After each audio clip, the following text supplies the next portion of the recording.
Hi friends, welcome to our channel. లక్ష్మిని యమున తన గదిలో ఉండగా పిలుస్తూ ఉంటుంది. ఏంటమ్మా పిలిచారు అంటూ వస్తుంది.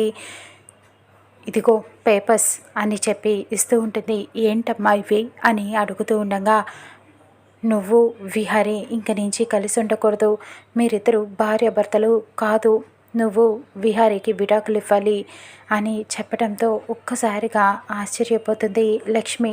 అమ్మ ఏం మాట్లాడుతున్నారు మీరు అంటూ అడుగుతూ ఉంటుంది. అవును, నువ్వు విహారీ కలిసి ఉండటానికి ఎట్టి పరిస్థితులను వీల్లేదు. నా ఇంటి కోడలు సహస్ర మాత్రమే, కాబట్టి నువ్వు విహారీ నుంచి దూరంగా వెళ్ళిపోయి విడిపోతేనే ఇక్కడ వాళ్ళిద్దరూ ప్రశాంతంగా ఉండగలుగురు.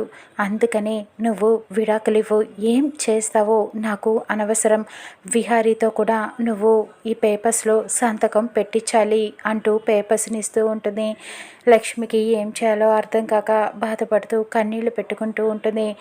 వీలైనంత తొందరగా నువ్వు సంతకాలు పెట్టి విహారీతో కూడా పెట్టించవు అని చెప్పి లక్ష్మిని బయటికి వెళ్ళమంటుంది. ఇక లక్ష్మి ఆ విడాకుల పేపర్స్ని పట్టుకొని అలా బాధపడుతూ బయటికి వెళ్తూ ఉంటుంది. ఏం చేయాలో అర్థం కాక అలా కన్నీళ్లు పెట్టుకుంటూ తన గదిలోకి వెళ్తూ ఉంటుంది.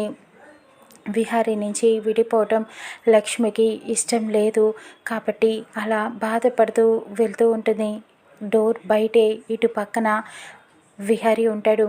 విహారీ మాటలన్నీ కూడా వింటాడు. విహారీ ఏం చేయాలని ఆలోచిస్తూ ఉంటాడు.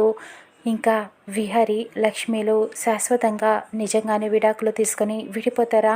చూద్దాం విహారీ ఏం చేయనున్నాడో.